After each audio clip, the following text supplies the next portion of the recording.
जी भाषा पाहिजे ती घेऊ शकता, तशीच हिंदीसुद्धा घेऊ शकता. त्याच्यामुळे हिंदीचं कंपल्शन अजिबात नाही. मग हा मोर्चा कशासाठी आहे?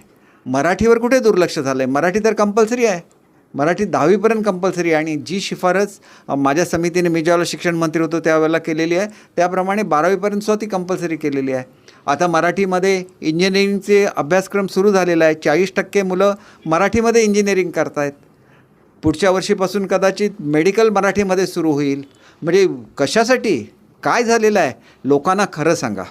हे बघा, शेवटी खरं हे खरं होतं आणि खोटं हे खोटं असतं. आत्तापर्यंत हिंदी कंपल्सरी होती, आता ती कंपल्सरी नाही, आता ती ऑप्शनल झालेली आहे.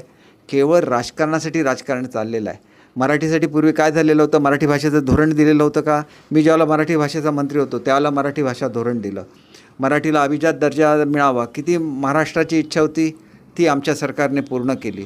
म्हणजे हे सगळं करत असताना खरं बोललं पाहिजे ना लोकांशी.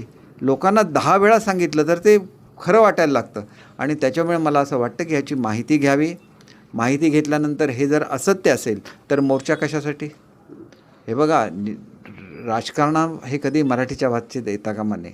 मराठी भाषा भवन आज अतिशय भव्य असं मराठीमध्ये उभं राहत आहे. मराठी साहित्यिकांसाठी नवीन भवन वाशीला उभं राहत आहे. आपला जो मराठी विश्वकोश आहे त्याच्यासाठी अनेक वर्ष त्या ठिकाणी वाईला भाड्याच्या जागेमध्ये होता, तिथं आता इमारत मंजूर होते आहे.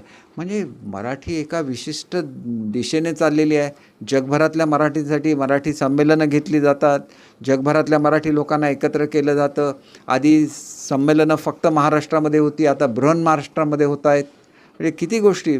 आपली आपापसातली मुलं हिंदीत बोलतात, ती बोलू नये म्हणून मराठी आपण युवा संघ स्थापन केले, त्यांना ग्रँट द्यायला सुरुवात केली.